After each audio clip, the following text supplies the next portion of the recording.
आणि आम्ही दुसऱ्याच्या दुःखाला कारणीभूत होतो. म्हणजे आमचाही आनंद आम्ही गमावतो, आमच्या अवतीभोवती असणाऱ्या आमच्या कुटुंबातला आम्ही काम करतो तिथं सगळीकडचा आनंद आम्ही खाली करतो. परमेश्वरावरचं फोकस जो आहे तो बाजूला करतो आणि आम्ही आमच्या विचारांवर कॉन्सन्ट्रेट करतो. आमच्या प्रश्न, आमच्या समस्या भरपूर असतात, आमच्या चिंताला काही तोटाच नाही. काय करायचं, मुलाचं लग्नच होत नाही, काय करायचं, मुलीचं लग्नच होत नाही, लग्न झालं काय करायचं, सूनच नीट वागत नाही, काय करायचं, तिच्या घरातलेच त्रास देतात, काय करायचंय, पोरच होत नाहीये, लेकरूच होत नाही, झालं लेकरू, पोरगी झाली आहे, पोरगी झाली तर पोरगा व्हायला पाहिजे होता, पोरगा झाला तर पोरगी व्हायला पाहिजे, पोरगी बापाची असते रे, माझ्या लेकाला जीव लागेल, व्हायला पाहिजे, नोकरी नाही आहे, लेकरांचं शिक्षण व्हायला पाहिजे, शिक्षण होत नाही, नीट अभ्यास करत नाही, इकडे जातात तिकडे जातात, छोट्या छोट्या गोष्टी बद्दल नाही, घरात पैसेच नाही, त्यांचा पगार ना 20,000 आहे, 30,000 व्हायला पाहिजे, 20,000 पुरतच नाही हो, काय करायचं, नाही 40,000 झालं पुरतच नाही हो, काय करायचं, सायकल आहे, काय सायकलीचं काय करायचं, खूप त्रास होतो, पाय दुखतात, लुना मिळायला पाहिजे, लुना मिळाली काय करायचं, स्कूटर मिळायला पाहिजे, स्कूटर मिळाली काय करायचं, बाईक मिळायला पाहिजे, जरा भक्कम असते, जरा नीट व्यवस्थित जाते, अहो काय करायचं, छोटीशी एखादी जुनी पुराणी गाडी तरी मिळाली पाहिजे, अहो छोटी पुराणी गाडी खडखड करते, सारखं मेंटेनन्स जाते, चांगली कोणती तरी कार मिळाली पाहिजे, सतत अपेक्षा वाढत जातात, चिंता वाढत जातात, आमच्या चिंता काही थांबत नाहीये, अजिबात थांबत नाहीये.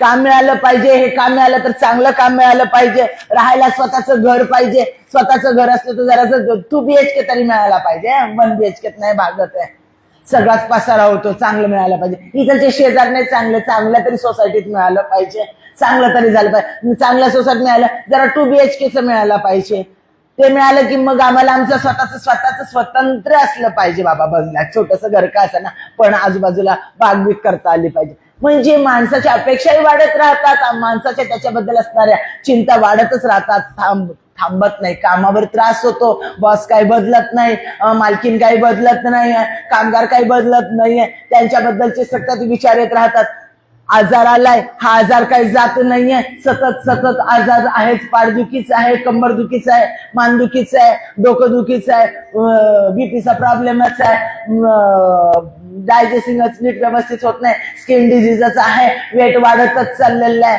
हे झालं ते झालं, कंटिन्यू आजार आहेत, कोणत्या ऍक्सिडेंट तरी झालेला आहे, अमकं तरी झालं, प्रत्येकाला अनेक समस्या आहेत, नातेवाईक त्रास देतात, शेजारचे जळतात, हे त्रास देतात, कामारचे लोक जळतात, नवरा दारू पितो, शिव्या देतो, आहे तो पैसा उडवतो, बदलतच नाही, बायको बदलत नाही, माहेरचं नाव काढायचं तिचं थांबत नाही, माहेरी जायचं काही तिचं थांबत नाही, आईला फोन केल्याशिवाय काही ती काही शांत बसत नाही, नवराही वैतागतोय, बायकोही वैतागती, त्याची आईचा इंटरफेअरन्स, म्हणजे सतत टेन्शन विचार चालूच राहते, माझ्या मनाप्रमाणे प्रत्येक गोष्ट का नाही घडत, का नाही बदलत, मी प्रार्थना करते, परमेश्वर करतच नाहीये का, परमेश्वरला हे करायचंच नाहीये का, चर्चमध्ये माझ्या लोक भरपूर येत नाही, एवढं शिकवतो तरी ते व्यवस्थितपणे प्रत्येक प्रार्थनेला वेळेवर हजर राहत नाहीये, मला पाहिजे, मी प्रार्थना उपास करतो चर्चमध्ये तरी देखील लोकांमध्ये बदल होत नाहीये, डिवोर्सचे प्रकरण वाढलेले आहेत, पेन्शनची कामं होत नाहीयेत, अनेक गोष्टी आहेत, अनेक प्रश्न आहेत, त्या प्रश्नांना तोटाच नाहीये, ते शेपूट वाढत आणि वाढतच जात, ते समस्या आणि त्या काळजी आणि त्या चिंता, ते विचार थांबत नाही, रोज आणि रोज नवीन जोडलेच जातात,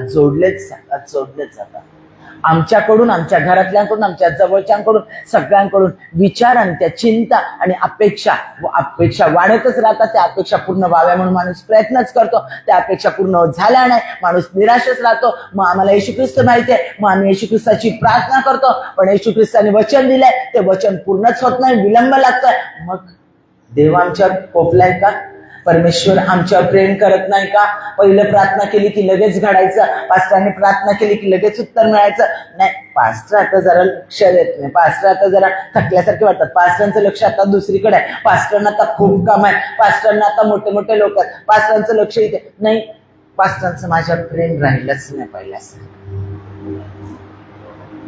म्हणजे आम्ही व्यक्तींकडे बघतो, सगळीकडे बघतो, आणि परमेश्वर आमच्या जीवनामध्ये कार्य करत नाही, तो आमच्यावर प्रेम करत नाही. हे सगळे विचार सैतान आमच्या डोक्यात घालत राहतो, कारण त्याला खूप भारी वाटतं. त्याचं शस्त्र चाललेलं आहे. शंका निर्माण झाली, अविश्वास निर्माण झाला, तिथं निराशा आली, मस्त आनंद. सैतानाचं सगळ्यात मोठं शस्त्र आहे, सगळ्यात मोठं शस्त्र. व्यभिचार, चोरी, कूट यांच्यापेक्षा सगळ्यात प्रभावशाली शस्त्र म्हणजे निराशा.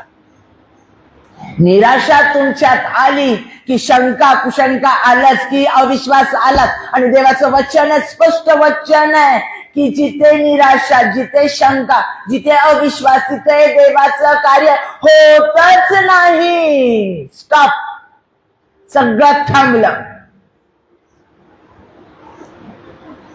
तारणारा देव म्हणून त्याला स्वीकारलाय. पास्टर तर सांगतात, बेनहीन जॉयस मेयर असू दे, मोठमोठे देवाचे सेवक असू दे, मग तुमचे पास्टर असू दे, येणारे जाणारे पास्टर असू दे, चमत्कार करणारे, कितीतरी मोठमोठं महत्कृत्य करणारे, त्यांच्यात जो येशू ख्रिस्त तोच माशात आहे. त्याचं जे सामर्थ्य त्यांच्यामध्ये, तेच सामर्थ्य माशामध्ये. आणि मला तरी उत्तर मिळत नाहीये, तरी माझ्या इच्छेप्रमाणे घडत नाहीये. सांगितलेल्या गोष्टी होतच नाहीये माझ्या जीवनात, विलंब लागत चाललेला आहे. हे सगळे विचार सैतानात, हे सगळे विचार सैतानात. देव माझ्यावर प्रेम करत नाही, मग तो म्हणायला लागतो. मग आम्हाला वाटतं, आमचा अंतरात्मा म्हणतो, मग आमचं मन म्हणतं. कशाचं काही मन? आम्हाला सैतान आमच्या कानात कुचकुचतो, सांगतो देवाला तू आवडत नाही. तू चुकीच्या गोष्टी किती केल्यास पहिलं ते आठव. बघ ह्याला परमेश्वराने कसा आशीर्वाद दिला, बघ त्याला कसा आशीर्वाद दिला, बघ त्या चर्चला कसा आशीर्वाद दिला, बघ हे कसे आशीर्वाद आहे, बघ त्यांच्या प्रार्थनेची कशी उत्तरं प्राप्त होतात. ते खरे धार्मिक लोक, ते खरे देवाला आवडणारे लोक, ते खरं पॉवरफुल चर्च, ते खरं देवाचं सामर्थ्य.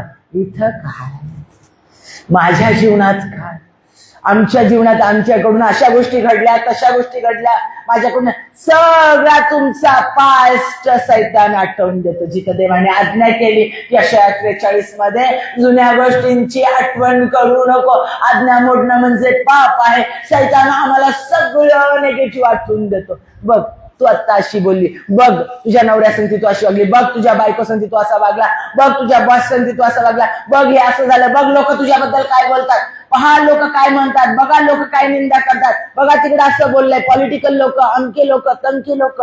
सगळ्या गोष्टींनी सैतान निराश करतो. परमेश्वराचं तुझ्यावर प्रेम नाही, देवाला तुला आशीर्वादितच करायचं नाहीये.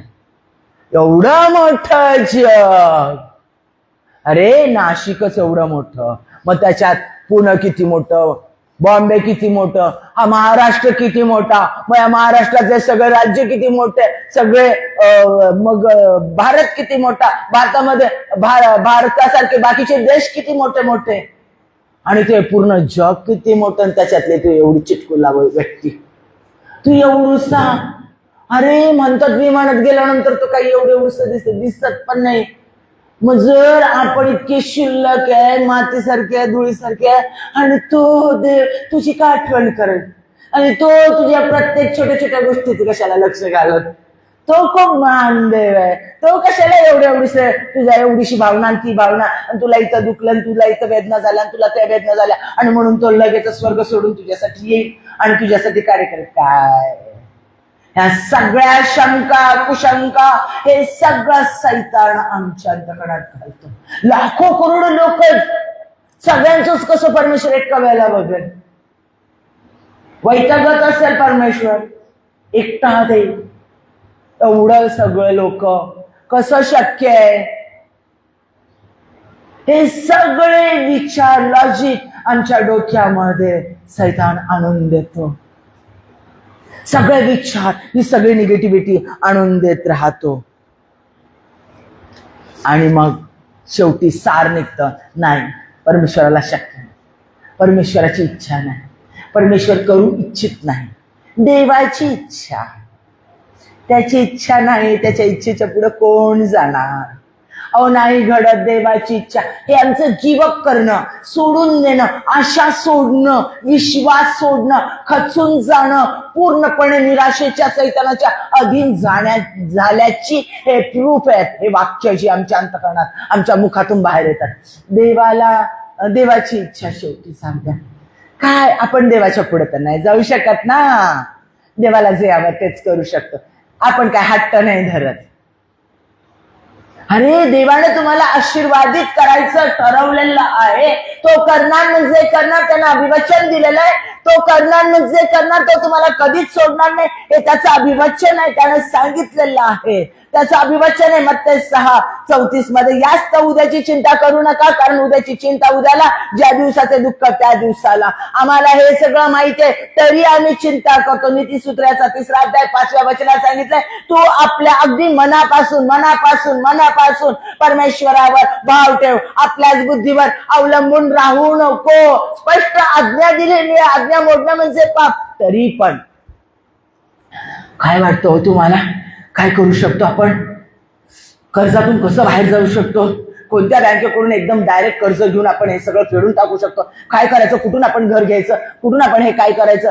या आजारातून कसं बाहेर काढायचं? या डॉक्टरकडे जाऊन बघूया, त्या डॉक्टरकडे, अजून मोठा कोणता तरी डॉक्टर बघूया, ह्याला विचारूया, तिकडे जाऊया, इथं जाऊया, ह्या पॉलिटिकल लोकांची मदत घेऊया, ह्या लोकांचा त्रास, त्या लोकांचा त्रास, कामावर त्रास, इथं हे असं होतं, तिथं ते तसं होतं. चला कुणाची तरी लिडरची मदत घेऊया, याची मदत घेऊ, त्याची मदत घेऊ, त्याची मदत घेऊ, या पास्टरची, त्या पास्टरची, या सेवकाची, त्या सेवकाची.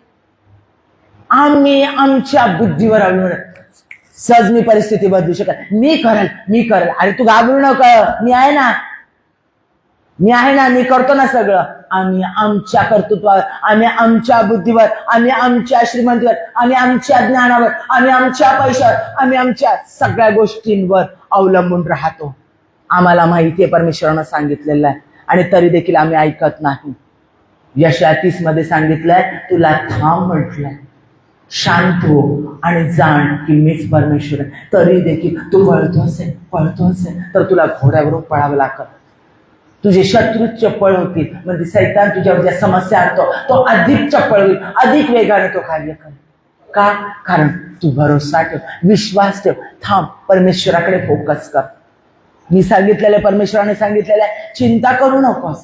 तरी आम्ही चिंता करण्याचं सोडत नाही. आमच्या बुद्धीवर अवलंबून राहण्याचं सोडत नाही. आमच्या कार्यक्षमतेवर अवलंबून राहण्याचं सोडत नाही. आमच्या स्वतःची धडपड, आमचे स्वतःचे प्रयत्न करायचं आम्ही सोडत नाही. देवावर फोकस करण्याआधी आम्ही सगळीकडे लुडबुड करतो. परत पास्टर आले, लोक देवाचे सेवक आले, परत देवावर कॉन्सन्ट्रेट करतो. बाबा तू दे, तू सांगितलंस. काही दिवस 3-4 दिवस उपास करतो, नाही घडला. परत तिकडं हे चक्र आमचं चालूच राहतं. सैतान मस्त आरामात आनंद करतोय.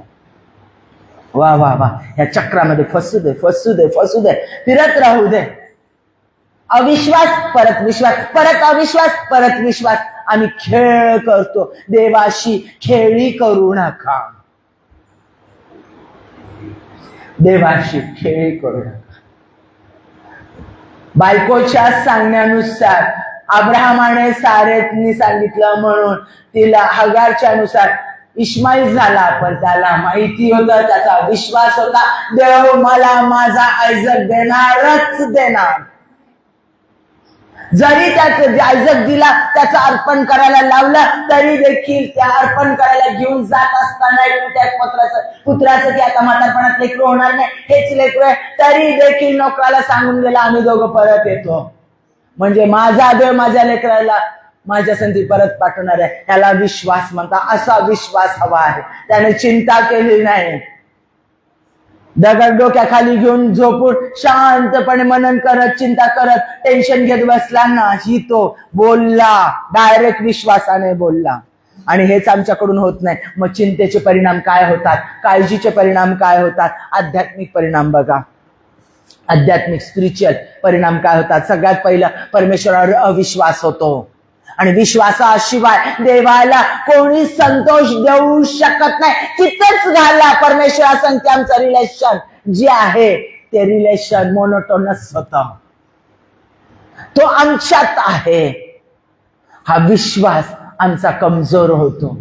आम्ही तारणारा देव म्हणून त्याला स्वीकारलेलं आहे. त्याचं सगळं सामर्थ्य आमच्यामध्ये आहे, तरी आम्ही शंका कुशंका बाळगतो, निराश होतो, अविश्वास दाखवतो.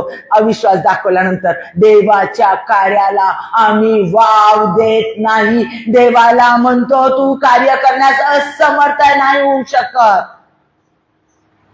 आणि देवाच्या कार्याची पद्धतच आहे, तुमच्या विश्वासानं कार्य होईल, कारण तो तुमच्यामध्येच आहे. कार्य करणारा तो आहे आणि तो कार्य करत आहे. पण ज्या वेळेला तुम्ही शंका निर्माण करतात, त्यावेळेला चिंता करतात, त्यावेळेला सगळं प्रियांनो स्टॉप होतं. काय करायचं? ओ किती दिवस झाले वाट बघ, वाट बघताय, चिंता करत, टेन्शन घेऊन वाट बघताय, टाळ्या वाजून धन्यवाद करून नाचून गाऊन वाट बघत नाही. आम्ही तशी वाट बघायला लावलेलं आहे. लोकांसाठी, इतरांसाठी प्रार्थना करा, कार्य करा, अशा पद्धतीने वाट बघा. आणि एकाच जागी तेच विचार करतो आणि वाट बघतो.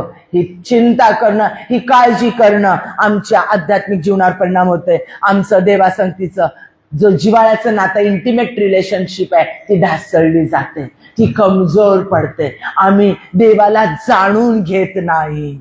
देव काय आहे, परमेश्वर येशू ख्रिस्त काय आहे, त्याचं सामर्थ्य काय आहे, त्याचे ऍट्रिब्यूट्स, त्याचे गुणधर्म काय, तो कसा कार्य करतो आणि तो कसा माझ्याद्वारे त्याला कसं काही कार्य करायचंय, त्या सगळ्या गोष्टी आम्ही स्टॉप करतो. माझ्या प्रियांनो, यूहन्नाचा 14वा अध्याय 27वे वचन, मी तुम्हाला शांती देऊन ठेवतो, तरी तुम्ही आपली शांती तुम्हाला देतो. जसे जग देते तसे मी तुम्हाला देत नाही. तुमचे अंतःकरण अस्वस्थत्वा भयभीत होऊ देऊ नका. स्पष्ट सांगितलेलं आहे. तो शांती देतो, तो शांतीचा राजकुमार.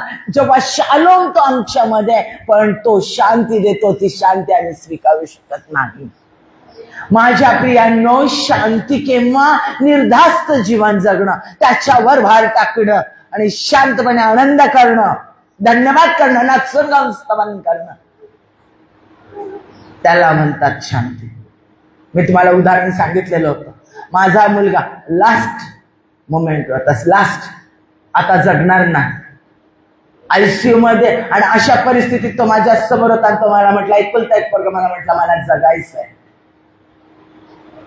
आणि मी त्या ठिकाणी आयसीयू मध्ये व्हेंटिलेटरवर त्याला ठेवायचंय आणि त्या शेवटच्या क्षणाला मी नाचून गाऊन टाळ्या वाजून धन्यवाद करत होते, स्तवन करत होते. डॉक्टर लोक म्हणत होते काहीतरी झालं वाटतं डोक्यावर,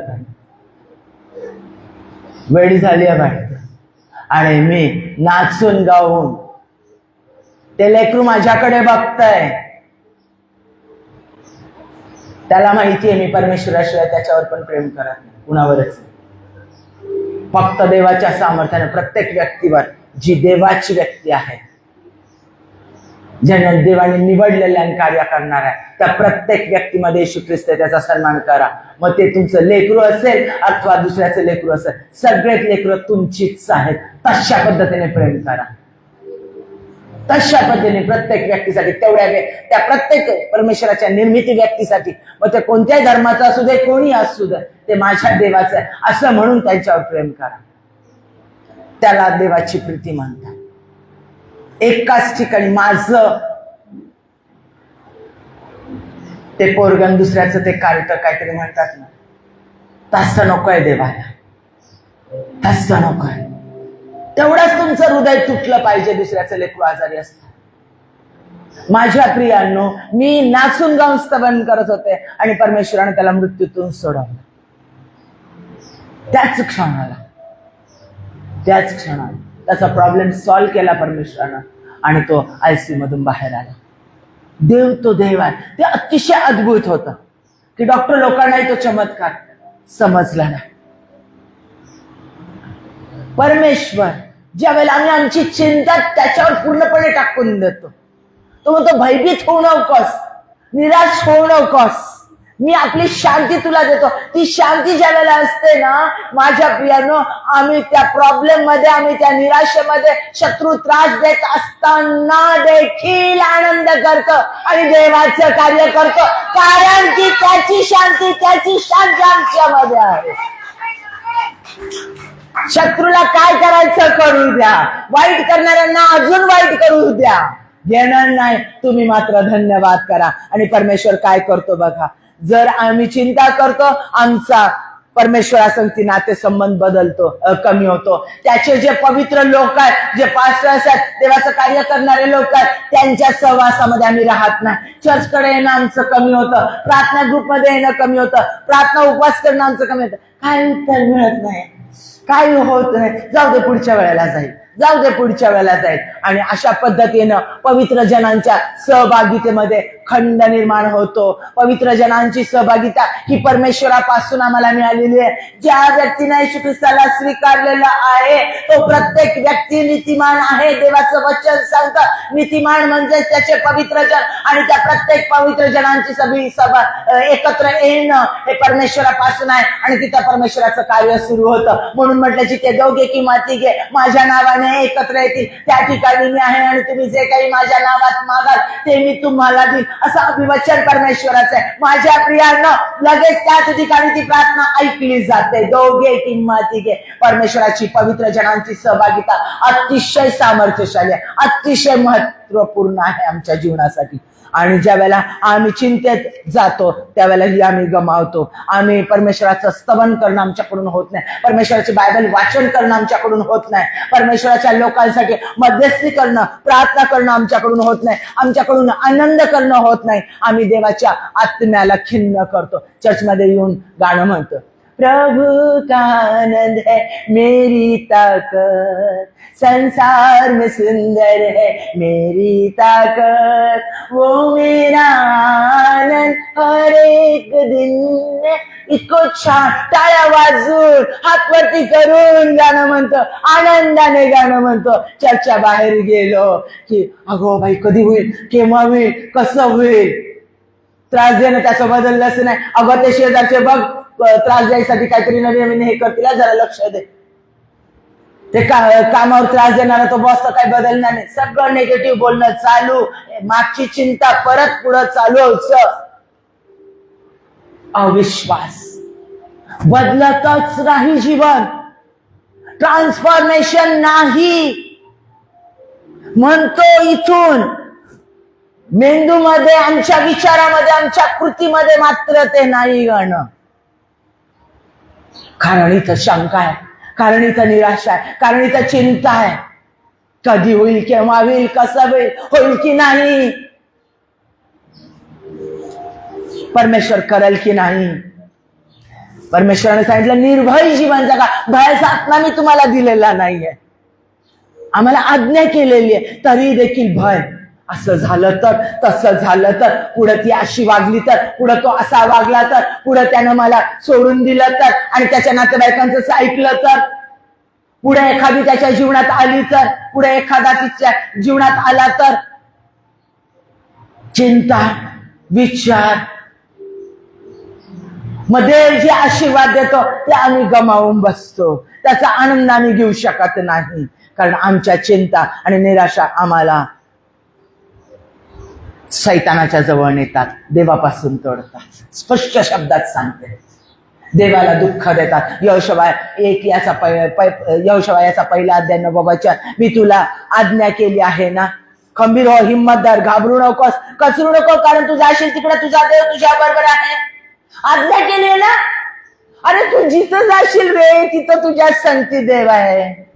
जी व्यक्ती तुझ्या जीवनात येईल, जे परमेश्वर तुझ्या जीवनात करणार आहे ते देवापासून असेल, आणि परमेश्वर ते सर्व काही करेल. तू नुसतं देवाच्या हातात दे सोपवून, सगळं चिंता करू नकोस. व्यक्तीला देवाच्या हातात सोपवून द्या, परिस्थितीला देवाच्या हातात सोपवून द्या, समयाला देवाच्या हातात सोपवून द्या, आणि परमेश्वराकडे बघून धन्यवाद करा. आम्ही ते करत नाही, याचा परिणाम आमच्या आध्यात्मिक जीवनावर होतो. पुढचं म्हणजे आमचे बौद्धिक आणि मानसिक परिणाम कसे होतात बघा. शारीरिक मी नंतर घेते, आता ह्या चिंता काळजीमुळे बौद्धिक आणि मानसिक परिणाम कसे होतात. सगळ्यात पहिलं म्हणजे परिस्थितीशी आम्ही कोप अप करू शकत नाही, समायोजन करू शकत नाही, परिस्थितीशी मिळतं जुळतं घेऊ शकत नाही. ज्याला आम्ही चिंता करतो, निराशा आहे, शंका कुशंका आहे, आम्ही त्या परिस्थिती परमेश्वरापासून सगळं जिथं जाईल तिथं परमेश्वर सगळं करेल, परमेश्वराच्या हातात आमचं भविष्य आहे हे आम्ही विश्वास ठेवत नाही. त्यामुळे आम्ही आमच्या परिस्थितीशी समयासंगती कोप अप करत नाही, समायोजन करू शकत नाही. दुसरी गोष्ट म्हणजे आमचा आत्मविश्वास गमावतो आम्ही. मी हे करू शकेल, माझ्याकडून असं होऊ शकेल, मी एवढा खंबीर होऊ शकेल, मी एवढी खंबीर होऊ शकेल, मी या गोष्टीला तोंड देऊ शकेल, मी हे करू शकेल. नाही नाही नाही नाही, मी मला शक्य नाही, माझ्याकडून होणार नाही, माझे शत्रू प्रबळ आहे, नाही नाही, आजारामध्ये असं होऊ शकतं, आजारात तसं होऊ शकतं, नाही, काहीतरी घडल. आम्ही आमचा आत्मविश्वास गमावतो, आमच्यामध्ये न्यूनगंड निर्माण होतं, इन्फेरियरिटी कॉम्प्लेक्स निर्माण होतो. आम्ही डगबगतो, माझ्यात ख्रिस्त आहे, पुन्हा उठला ख्रिस्त, तो मीच आहे, शरीरी तुझे रक्त खेळून राहे.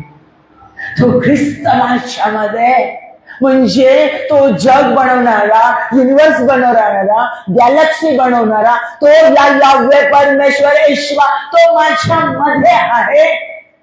म्हणजे तू माझ्या दृष्टीने अनमोल आहे. यशा 43 सांगतं, यशा 41 म्हटलं, खंबीर हिम्मत धर, मी तुझ्या सांगते, तुझं थ्रेशिंग स्लेट, तुझं मळणीचं यंत्र म्हणून मी वापर करेन. एजेकिएल मध्ये सांगितलेलं आहे, राष्ट्रांना उलटा पालटा करण्यासाठी शस्त्र म्हणून मी तुझा उपयोग करत, हत्यार म्हणून मी तुझा वापर करत, आणि ते मी खचून जाते. जो देवादी देव माझ्यामध्ये आहे आणि माझ्यामध्ये शंका कुशंकामुळे न्यूनगंड निर्माण होतो. मी परिस्थिती फेस करू शकत नाही, परिस्थितीला तोंड देऊ शकत नाही. पुढचं म्हणजे माझे लोकांसंगती संबंध चांगले होत नाही, चिडचिड निर्माण होते, अविश्वास निर्माण होतो, कुणासंगती समन्वय मी साधू शकत नाही, माझा कुणावर विश्वास राहत नाही, कारण माझ्यावर विश्वास नाही, माझा देवावर विश्वास नाही, मला परमेश्वरासंगती माझी शांती नाही, माझ्या स्वतःसंगती शांती नाही, मला लोकांसंगती शांती नाही, जे समोर दिसेल त्यांच्या संगती माझी चिडचिड चिडचिड आणि अविश्वास निर्माण होतो की माझ्यासाठी सगळ्याच गोष्टी वाईटच घडतात, ही भावना माझ्यात निर्माण होते. नाही, पहिल्यापासून ना माझ्या हातात काय आलं ना तर ते जातच नाही. पहिल्यापासून सुखाचे 4 दिवस आले ना की परत 7.5 सुरूच होती, परत हे असं होतच माझ्या जीवनामध्ये. आनंद आला ना की मला रडावं लागतं. हे सगळं आम्ही कन्फ्युज करत राहतो आणि मग गाणं म्हणतो, प्रभू का आनंद आहे मेरी ताकद. हे कन्फ्युज करतो आम्ही आणि आमचे आशीर्वाद गमावतो, परमेश्वरासंगती आमचा संबंध आम्ही ढासळवतो. ती ग्रीप जी आहे, ते भक्कमपणा आहे, जो जिव्हाळा आहे, तो आम्ही कमी करतो. आमच्यामध्ये मी अपात्र आहे, मी योग्य नाही, या आशीर्वादांसाठी मी योग्य नाही आहे. डिप्रेशन येतं, एन्झायटी येते, टेन्शन येतं, वरीज येतात, टेन्शन एन्झायटी निर्माण होते, अस्वस्थता बेचैनी निर्माण होते, आमच्यामध्ये अस्थिरता निर्माण होते, आमची निर्णय क्षमता कमी होते. मानसिक परिणाम किती होतात, करू की नको, निर्णय घेऊ की नको, असं करू की नको, आणि मग आम्ही आमच्या शंका आमच्या प्रियजनांना बोलून जातो, पण आम्हाला हे माहित नाही आमच्या प्रिय व्यक्तींच्या समोर आम्ही शंका कुशंका ज्यावेळेला बोलतो त्यावेळेला त्यांच्यावर आम्ही अविश्वास दाखवतो, त्यांचा अंतःकरण आम्ही दुखावतो आणि ते मनामध्ये कायम धरून ठेवतात की हे आपल्यावर विश्वास ठेवत नाही, पूर्ण अंतःकरणाने आपल्यावर प्रेम करत नाही, हे आपल्याबद्दल वाईट विचार करतात, ह्यांना आपण नको आहोत. माझ्या प्रियांनो, आमच्या निराशेत, चिंतेत आम्ही चांगल्यात चांगल्या व्यक्ती आमच्या जीवनातल्या गमावतो. आम्ही आमच्या प्रिय व्यक्तींचं प्रेम गमावतो. त्या प्रेमामध्ये कमजोरी निर्माण होते, त्या प्रेमामध्ये शंका कुशंका निर्माण होते. जे देवानं दिलेलं आहे त्याचा आनंद त्यांचा आनंद आम्हाला घेता येत नाही आमच्या शंका कुशंकामुळं. स्तोत्रसंहिता 94:19, माझे मन अनेक, आता परमेश्वर आम्हाला वचन काय देतो ना, आम्ही काय करतो बघा, माझे मन अनेक चिंतांनी व्यग्र होते, तेव्हा तुझ्यापासून लाभणारे सांत्वन माझ्या जीवाचे समाधान करते. देवाचं वचन आहे, स्तोत्र करता विश्वासानं सांगतो आणि ते आम्ही कन्फेस केलं पाहिजे. मग ते 11:28 मध्ये दिलं, अवकष्टीन भाराकांत जन हो माझ्याकडे या, म्हणजे मी तुम्हाला विसावा देईन. देवाचं वचन आहे, आज्ञा आहे. तो आम्हाला खात्री देतो, विश्वास, न दिसणाऱ्या गोष्टीबद्दलची खात्री, आणि तुझ्या विश्वासाने तुला सर्व काही प्राप्त होईल. हे परमेश्वर ऑलरेडी आमच्यासाठी करून देतो, पण आमची मानसिकता बदलते, आमचे बौद्धिक परिणाम आमच्यावर घातक होत राहतात. आता शारीरिक परिणाम बघा काय होता, अनुभव सगळ्यांनी आपल्याला चेक करून बघा हे होतं का. सगळ्यात पहिलं, आम्ही चिंता करतो, काळजी करतो, आमची डोकेदुखी वाढते, अधूनमधून सारखं डोकं दुखतं, डोळे दुखतात, निराश वाटतं, डोळे दुखतात, डोकं दुखतं. लक्षात घ्या, पोट नीट साफ होत नाही, हे शारीरिक परिणाम आहे. बद्धकोष्ठता निर्माण होते, पोट नीट साफ होत नाही. जर पोट नीट साफ होत नाही तर शरीरामध्ये सगळे आजार येतात, कारण पोट हे आमच्या सगळ्या शरीरावर नियंत्रण करतं. आणि जर तुम्ही चिंता करत असाल, काळजी करत असाल, टेन्शन घेत असाल, तर डॉक्टरांकडे जाऊन विचारा. अशाच तर तुमचं पोट नीट साफ होत नाही, पचन संस्था बिघडली जाते, पित्त वाढतं, ऍसिडिटी प्रॉब्लेम निर्माण होतात, डोळ्याचे प्रॉब्लेम निर्माण होतात, अस्थिरता निर्माण होते, बीपी प्रॉब्लेम सुरू होतो, शुगर सुरू होतो. डॉक्टरकडे जाते, म्हणतात अहो टेन्शन घेऊ नका हो, आनंदी राहो, हॅपी राहो. हॅपी आणि आनंदी केव्हा राहू शकतो, जेव्हा आम्ही विश्वास परमेश्वरावर ठेवतो, भार त्याच्यावर टाकतो, चिंता त्याच्यावर टाकतो, त्यावेळेला आम्ही आनंदी होऊ शकतो की माझा देव सर्व काही करण्यास समर्थ आहे. हे ज्यावेळेला आम्ही कन्फेस करतो त्यावेळेला आम्ही आनंदी राहू शकतो. पण ज्यावेळेला आम्ही चिंता करतो, निराश राहतो, त्यावेळेला आम्ही आनंदी राहू शकत नाही. मग बीपीचे प्रॉब्लेम येतात, शुगरचे प्रॉब्लेम येतात, हार्टचे प्रॉब्लेम सुरू होतात, कोलेस्ट्रॉल, बॅड कोलेस्ट्रॉल वाढतं, गुड कोलेस्ट्रॉल कमी होतं, हार्टमध्ये ब्लॉकेजेस निर्माण होतात, मग आमचे इंटेस्टाइनचे आतड्यांचे विकार होतात. लक्षात घ्या माझ्या प्रिया, शुगर निर्माण झालं की सगळे आजार यायला लागतात, सगळे अवयव आमचे कमजोर व्हायला लागतात. स्त्रियांनो, सौंदर्य हरपतं, काळपटपणा निर्माण होतो, चेहऱ्यावर काळे पॅचेस येतात, झुर्रिया येतात, सौंदर्य कमी व्हायला लागतं, म्हातारपण लवकर येतं. म्हणता की नाही, त्यांना काय ना, त्यांना ते लोक मोठेच लोक आहेत, त्या मोठ्या लोकांना काय, श्रीमंत आहेत, त्यांना काय काय काळजीच नाही, चिंताच नाही. मग कसं त्यांचा चेहरा कसा तुकतुकीत, कसं छान दिसतात, कसे राहतात. अहो माझ्या प्रियांनो, तुम्ही राजकुमार आणि राजकन्या आहात, देवाधिदेव परमेश्वराचे पुत्र आणि कन्या आहात. तुम्हाला सांगितलंय, देव स्वतः सांगतो, चिंता करू नको, भार माझ्यावर टाक, चिंता माझ्यावर टाक, ओझ माझ्यावर टाक. तो तुमचा ओझे वाहक होतोय. तुमचं ओझ म्हणजे किती मोठं मानाचं स्थान आहे तुम्हाला, राजकन्या आणि राजकुमारासारखं तुम्हाला चालायचंय, धन्यवाद करता आणि नाचत चालायचंय, सगळं त्याच्यावर टाकायचं, वाहणारा तो आहे. अरे तो तुमच्यासाठी एवढं सगळं करायला तयार आहे, तरी नाही. लूक याचा 12:25, चिंता करून, ऐका चिंता करून आपल्या आयुष्याची दोरी हातभर वाढवण्यास तुमच्यामध्ये कोण समर्थ आहे काय? चिंता केली आणि तुमचं आयुष्य वाढलं, शक्यच नाही. डॉक्टरला जाऊन विचारा, तुमचं आयुष्य कमी आणि कमीच होणार, कमी आणि कमीच होणार. तुमचं वृद्धत्व वाढणार, तुम्हाला मणक्याचे विकार होणार, स्ट्रेस आला की मानेचे विकार येतात, स्ट्रेस आला की खांदे, हात, जॉईंट्स, तुमचा मणका, सगळे विकार तुमच्या शरीरामध्ये येतात.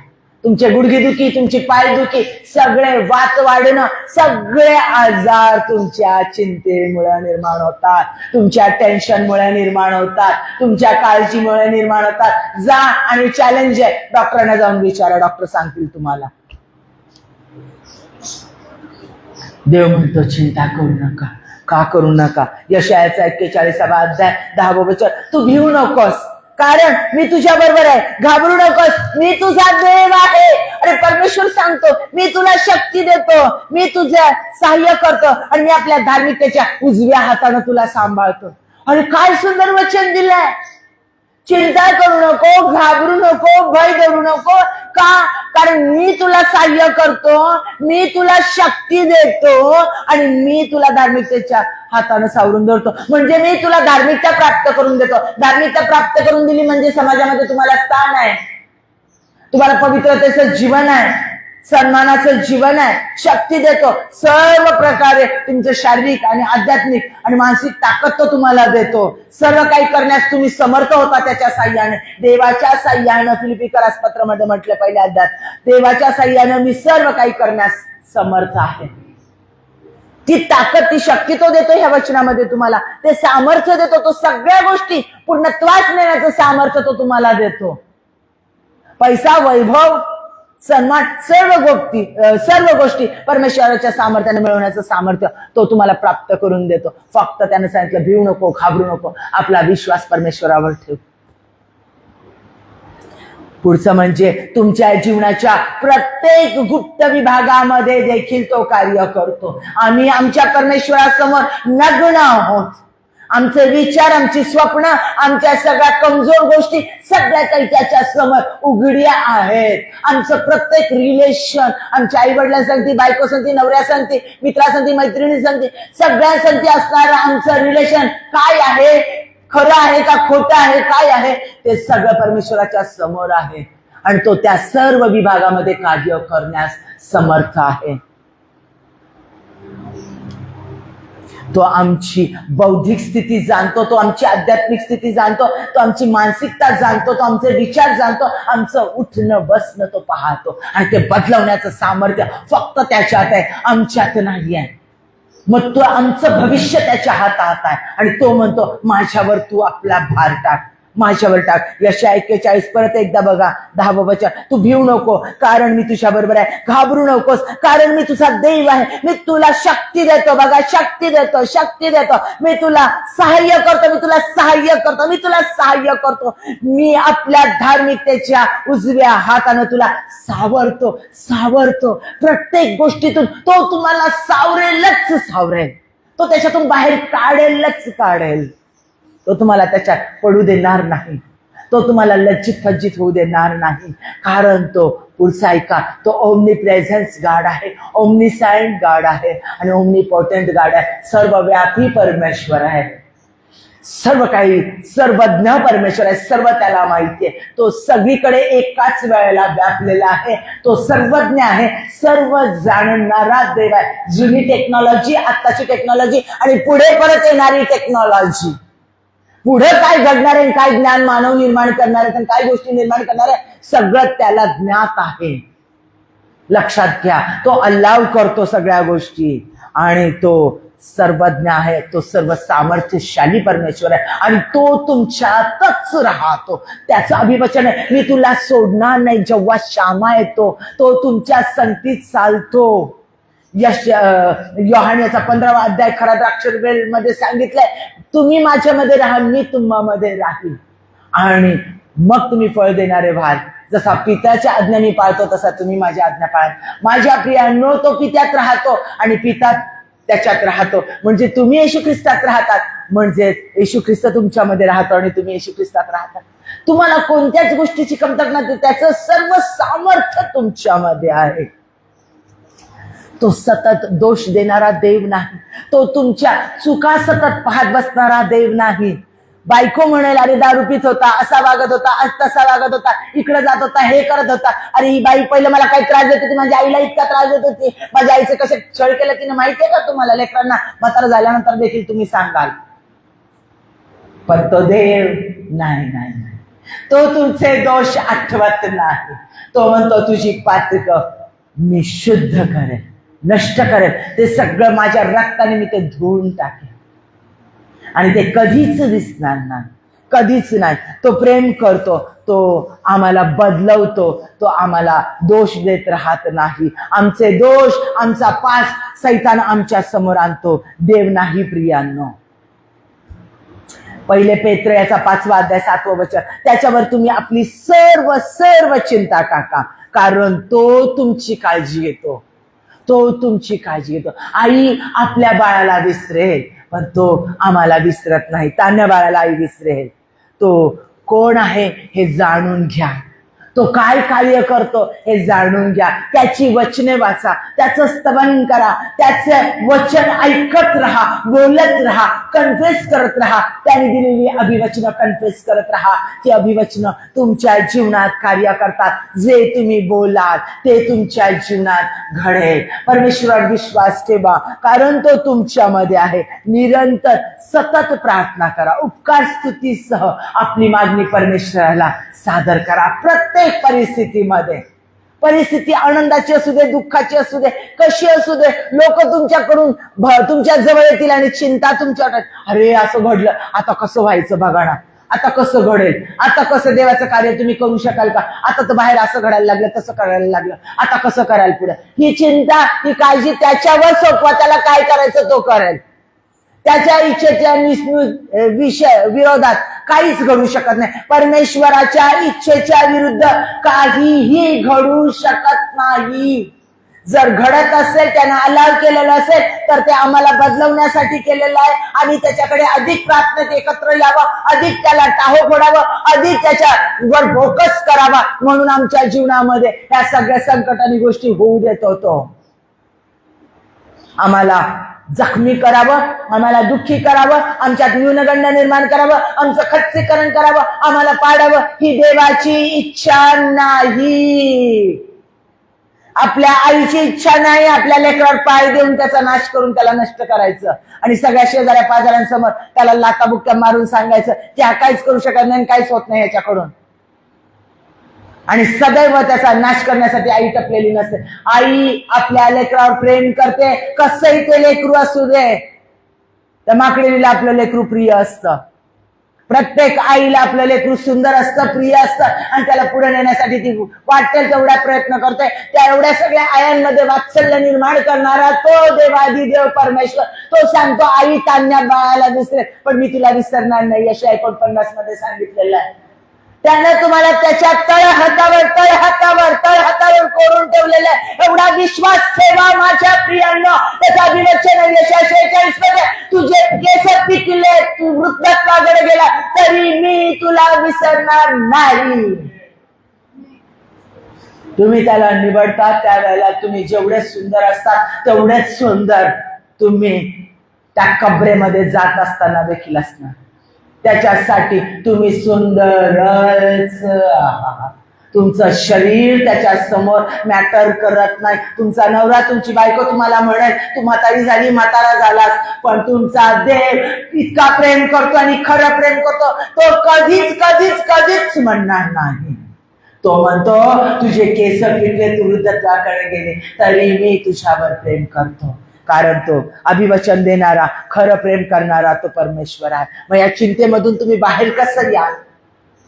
वचन ऐकतो, परमेश्वराचा मेसेज ऐकतो, तरी परत बाहेर गेल्यानंतर मी चिंता करतो. तर मग आज मी याच्यावर मात कायमची कशी करेल? पहिलं म्हणजे जाणून घ्या की तुम्ही त्याच्या दृष्टीने किती अनमोल आहात, किती मौल्यवान आहात.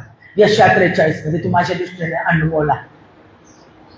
त्यानं स्वतःचा पुत्र माझ्यासाठी जर दिला, स्वतःला जर राखून ठेवलं नाहीये, माझ्यासाठी त्याने निंदा सहन केली. हा बालजबूच्या साह्यानं भूते काढतो, सैतानाच्या साह्यानं भूते काढतो, त्याच्यावर लोक तुंकले, तर अर्धविवस्त्र केलं, तरी तो त्या वधस्तंभावर जाऊन म्हटला यांना क्षमा करा, ते काय करतात समजत नाही. तो माझा देव, त्यानं त्याचं रक्त माझ्यासाठी सांडलं, स्वतःचं रक्त माझ्यासाठी सांडलं. तो माझ्यावर अतोनात प्रेम करतो. त्यानं सांगितलेलं आहे मी, तू माझ्या दृष्टीने अनमोल आहे आणि मी तुला सोडणार नाही. जाणून घ्या त्याला जाणून घ्या. आणि हे पवित्र वचन वाचल्याशिवाय देव कोण आहे, तो काय कार्य करतो, त्याचं वचनात किती सामर्थ्य आहे आणि त्याचं वचन किती जिवंत आहे, त्याचं वचन आमच्या जीवनात कार्य करतं, हे तोपर्यंत तुम्हाला कळू शकत नाही. आणि सैतान हेच वचन तुम्हाला वाचू देत नाही. आणि वचनाशिवाय उत्तर नाही प्रियांनो. वचन अत्यंत महत्वाचं आहे, कारण वचन येशू ख्रिस्त आहे. तो शब्द देही झाला, त्याने आम्हामध्ये बसला. शब्दाने परमेश्वराने उत्पत्ती पहिला अध्याय, शब्दाने त्याने सृष्टी निर्माण केली. शब्द कार्य करतो. शब्द हरणीला गर्भ गाळाव्यास लावतो. शब्द लिव्याथानाचा चुराडा करतो. हा शब्द येशू ख्रिस्त आहे. हे शब्द, हे वचन जिवंत आहे. हे वचन दुधारी तलवार आहे. आणि हे वचन आमच्या प्रत्येक समस्येचं उत्तर आहे. आमच्या प्रत्येक चिंतेचं उत्तर आहे. हे वचन कन्फेस करा. हे वचन वाचा. हे वचन सैतान वाचू देत नाही. अनेक चिमण्यांपेक्षा तुम्ही मोलवान आहे. चिमण्यांना देखील जे 2 कवडीच्या चिमण्या त्यांची गरज तो भागवतो. जे गवत आत्ता उगवलं आणि मग वाळलं जातं त्या गवताला देखील तो सुंदर बनवतो. त्याची फुलं देखील अप्रतिम तो बनवतो. तो परमेश्वर तुमच्या प्रत्येक गरजा जाणत नाही काय? तुमचे प्रत्येक मानसिकता जाणत नाही का? तुमचे विचार जाणत नाही का? तो तुम्हाला बहुत करून देणार नाही का? तो तुमचा रक्षण करता आहे. स्तोत्रसंहिता 127:1. परमेश्वर जर घर बांधत नाही तर बांधणाऱ्याचे श्रम व्यर्थ आहे. परमेश्वर जर नगर रक्षित नाही तर रक्षण करणाऱ्याचे श्रम व्यर्थ आहे. जागणे व्यर्थ आहे. माझ्या प्रियांनो, तो तुमचं रक्षण कंटिन्युअसली प्रत्येक क्षणाला करतो. तो तुमच्या प्रत्येक वस्तूचं, प्रत्येक व्यक्तीचं, प्रत्येक तुमच्या जीवनातल्या प्रत्येक विभागाचं रक्षण करतो. तुम्हाला त्याचा विचार करण्याची गरज नाही. तुम्हाला आज माहिती नाही मी कोणत्या परिस्थितीतून चाललेले आहे. नंतर मी तुम्हाला साक्ष देणार आहे, सांगेल मी तुम्हाला. पास्टरांना पण माहिती नाही. जर ऐकाल तर हादरून जाल. आणि माझी सगळी चिंता मी देवावर टाकून बिनधास्त पुढे चाललेली आहे. कारण माझ्या देवाचं कार्य त्याने मला करायला लावलेलं आहे. मला बाकीचं घेणं नाही. माझी चिंता मी त्याच्यावर टाकलेली आहे. त्यानं ते करायचं, ते त्याचं काम आहे. देव माझं कार्य करतो, मला त्याचं कार्य करायचं आहे. लक्षात घ्या प्रियांनो, प्रत्येकाच्या मुखातून हेच पाहिजे. प्रत्येकाची कृती हीच पाहिजे. कारण देव तुम्हाला लीडर म्हणून तयार करत आहे. आज जो मेसेज ऐकत आहे त्या प्रत्येक व्यक्तीने लक्षात ठेवा. तुमच्याकडून काय चुका झाल्या त्या बघू नका. येशू ख्रिस्त माझ्यात आहे, त्याच्या रक्ताने मला धुतलेलं आहे आणि आता तो मला जे सांगेल ते मी करणार.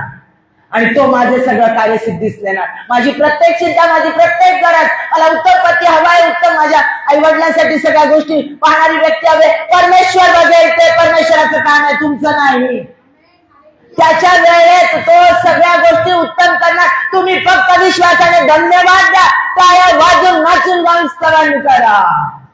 त्या चिंता खोकत बसू नका. त्या चिंतांचं रिपिटेशन, त्या विचारांचं रिपिटेशन करत बसू नका. विश्वास परमेश्वरावर ठेवा आणि पवित्र जनांच्या सहभागितेत वेळ घालवा. वाटेल ते होऊ दे. 2 किंवा 3 माझ्या नावाने एकत्र येतात त्या ठिकाणी मी आहे. कंटिन्युअसली 2 आणि 3 एकत्र जमून आम्ही प्रार्थना करणार. पवित्र जनांची सहभागिता अत्यंत महत्वाची आहे. म्हणू नका हे असं करते, आता दारू पितो, आता वाईट बायकांकडे बघतो, आता वाईट नजरेने बघतो, ही तर बाई आई वडिलांना सांभाळत नाही, ही तर सासू संगती वाईट वागते. ते देव बघून घेईल. ते तुमचं काम नाही आहे. तिने येशू ख्रिस्ताचा स्वीकार केलाय, तिच्यामध्ये माझा येशू ख्रिस्त आहे, संपला. ती पवित्र जनांची सहभागिता आहे मला. आणि आम्ही एकत्र आलो, देवाचं सामर्थ्य उतरून येणार म्हणजे येणारच. अहो, आत्ताच तारण झालंय त्यांचं. आत्ता इतक्यात येशू ख्रिस्ताला त्यांनी स्वीकारलंय. मग काय येशू ख्रिस्त हळूहळू बाळ म्हणून वाढत जाणार आहे का? ते 33 वर्षाचं झाल्यानंतर तो कार्य करणार आहे का? अहो, ते आत्ता देवामध्ये आलेले लोक आहे. अहो, मग काय झालं? आत्ता देवामध्ये आले म्हणजे त्यांनी येशू ख्रिस्ताला स्वीकारलं. का त्यांनी स्वीकारल्यानंतर हळूहळू येशू ख्रिस्त त्यांच्यात वाढत जाईल, मोठा होईल का आणि सामर्थ्यशाली होईल का? अहो, काय बोलताय तुम्ही? आत्ता त्याने देवाला स्वीकारलं ना, तेच सामर्थ्य त्याच्यामध्ये, जे रेनिंगमध्ये, जॉयसमध्ये, जे मोठमोठ्या देवाच्या कार्य करणाऱ्या लोकांमध्ये. ज्या त्यांना सांगतील करा प्रार्थना येशूच्या नावामध्ये, देवाचं सामर्थ्य उतरवून येईल. दुसऱ्यांना कमी लेखण्याचा अधिकार दिलेला नाही देवाने. कन्फ्युज करू नका चुकीच्या गोष्टी. अहो, ते आत्ता बाळ आहेत. हो, बाळ आहेत ना, घ्या त्यांना संगती घेऊन प्रार्थना करा, अजून प्रार्थना करा. बघा वचनामध्ये ते वाढतील, देवाच्या सामर्थ्यात ते वाढतील. कारण देव तोच सामर्थ्यशाली परमेश्वर त्यांच्यामध्ये, त्यांची फक्त विश्वासात वाढ होते. विश्वासात आणि वचनात ते बळकट होत जातात. एकदा येशू ख्रिस्ताला स्वीकारलं, ते सामर्थ्य त्यांच्यात, फक्त त्यांच्यात बदल होत जातो. त्यांच्या विश्वासामध्ये, त्यांच्या ऐकण्यामध्ये आणि त्यांच्या बोलण्यामध्ये बदल होत जातो. त्यांच्या वर्तनात बदल होत जातो. माझ्या प्रियांनो,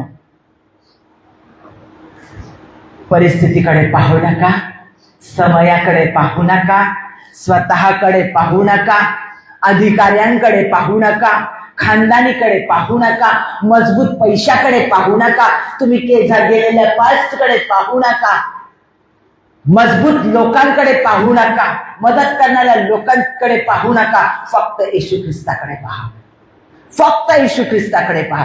कारण जो परमेश्वराकडे, येशू ख्रिस्ताकडे पाहतो तो कदापि कदापि कदापि लज्जित फज्जित होत नाही, आणि तो त्याच्या योजना त्या व्यक्तीच्या जीवनात पूर्णत्वास नेतो. आज देव तुम्हाला आदेश देत आहे आणि त्याची आज्ञा पाळा आणि करून बघा. फक्त फोकस परमेश्वरावर ठेवा. तुमच्या चिंता, तुमचे विचार तुमच्या समस्यावर नाही, तुमच्या कोणत्या समस्येला, आजाराला, कशालाच मोठं करू नका. येशू ख्रिस्ताला मोठं करा. तो तुमचा देव तुमच्यामध्ये, जो जव्हार राफा आहे, जो ज्याला बसलेल्या फटक्याने तुम्हाला आरोग्य प्राप्त होतं, ज्याच्या रक्तात तुम्हाला आरोग्य प्राप्त होतं, तो तुमच्यामध्ये जव्हार राफा आहे, आरोग्य देणारा देव. जो परमेश्वर तुमचा पुरवठा मंत्री आहे, आणि शदाय आहे, जेव्हा जायरा आहे, तो तुमच्यामध्ये सामर्थ्यशाली देव राहतो. तो तुमचा पुरवठा मंत्री आहे. त्याला तुमची प्रत्येक गरज माहिती आहे, त्याला तुमची प्रत्येक अपेक्षा माहिती आहे. तुम्ही मागण्याच्या आधी त्याला सर्व काही माहिती आहे. तुम्ही लोकांसाठी प्रार्थना करा, विनवणी करा आणि धन्यवाद करा आणि स्तवन करा, आनंद करा. तो तुमची परिस्थिती बदलत आहे. इर्मयाचा 17वा अध्याय 7 ते 8. जो पुरुष परमेश्वरावर भाव ठेवतो, ज्याचा भाव विषय परमेश्वर आहे, तो धन्य. तो जलाशयाजवळ लावलेल्या वृक्षासारखा आहे. जलाशयाजवळ लावलेल्या पाण्यात सतत वाहत असणारं पाणी आहे, जे त्याच्याकडे लावलेल्या वृक्षासारखा आहे. तो आपली मुळे नदी किराणी पसरी, उन्हाळीची झळी आली तरी तो भिणार नाही. त्याचे पाने हिरवेगार राहतील. अवर्षणाच्या वर्षी त्याला चिंता पडणार नाही. फळ देण्याचं तो सोडणार नाही. अंजिराच्या झाडाकडे येशू ख्रिस्त गेला. सीझन नसताना त्याने फळाची अपेक्षा केली. माझ्या प्रियांनो, सीझन नसताना, परिस्थिती नसताना तुम्ही फळ देणारे व्हाल.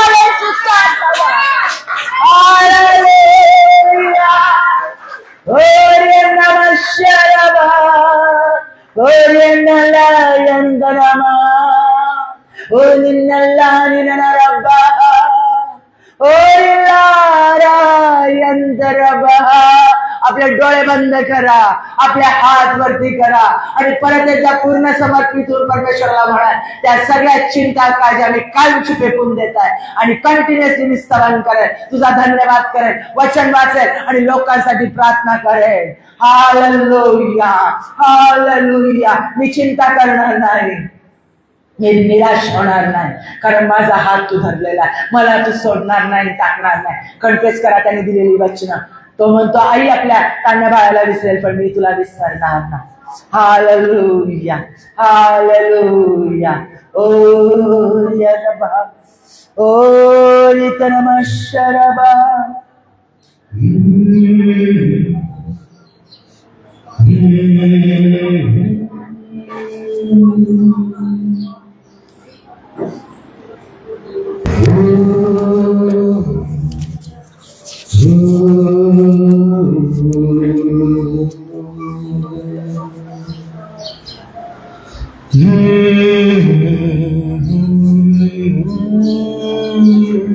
हालेलुया. वचन द्या त्याला, मी चिंता करणार नाही, मी विश्वासात बळकटे, माझा भार मी तुझ्यावर हो तेरे साथ है. अजून मनापासून अजून हो तेरे साथ है. आंधियां तुझे डरा ना सके, लहरें तुझे डुबा ना सकेगी, क्योंकि तेरा परमेश्वर तेरे साथ है. चिंता न कर, हो तेरे साथ है. चिंता न कर, हो तेरे साथ है. जीवन की राहों में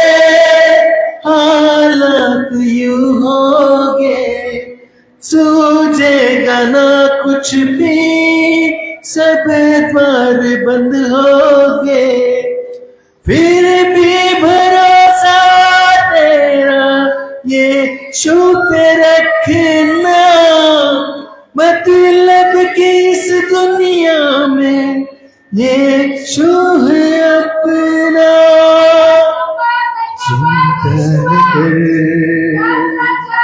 वो तेरे साथ है, चिंता न कर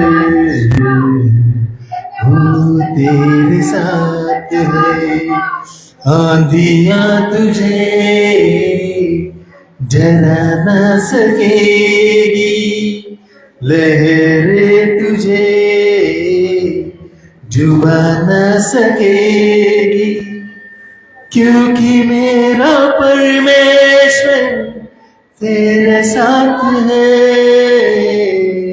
चिंता न कर वो तेरे साथ है, कोई नहीं है किसका यहाँ पर, बस एक यीशु है सच्चा यहाँ पर, त्याच्यावर फोकस करा. तेरी उंगलियों को पकड़ के तुझको चलाएगा, गिरने न देगा तुझको, बाहों में उठाएगा, चिंता न कर आमेन.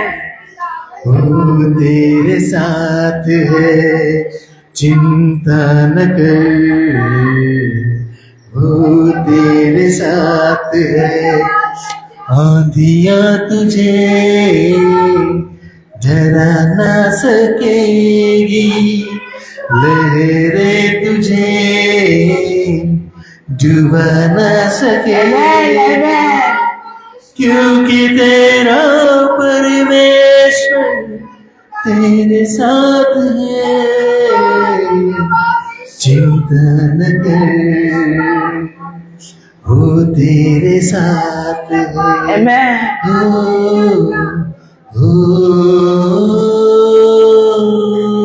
Hallelujah.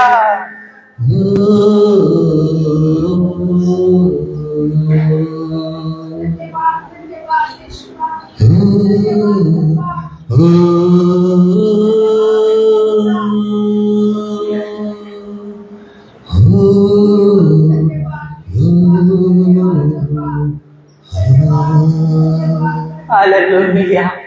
Hallelujah. Oh, Yelashagava. Oh, Yandanama. Oh, Yandanama. Hallelujah. Hallelujah. परमेश्वर खरोखर तू अशक्य गोष्टी शक्य करणारा देव आहे. सीझन नसताना फळ देणारं झाड कामा प्रत्येकाला बनवणार आहे.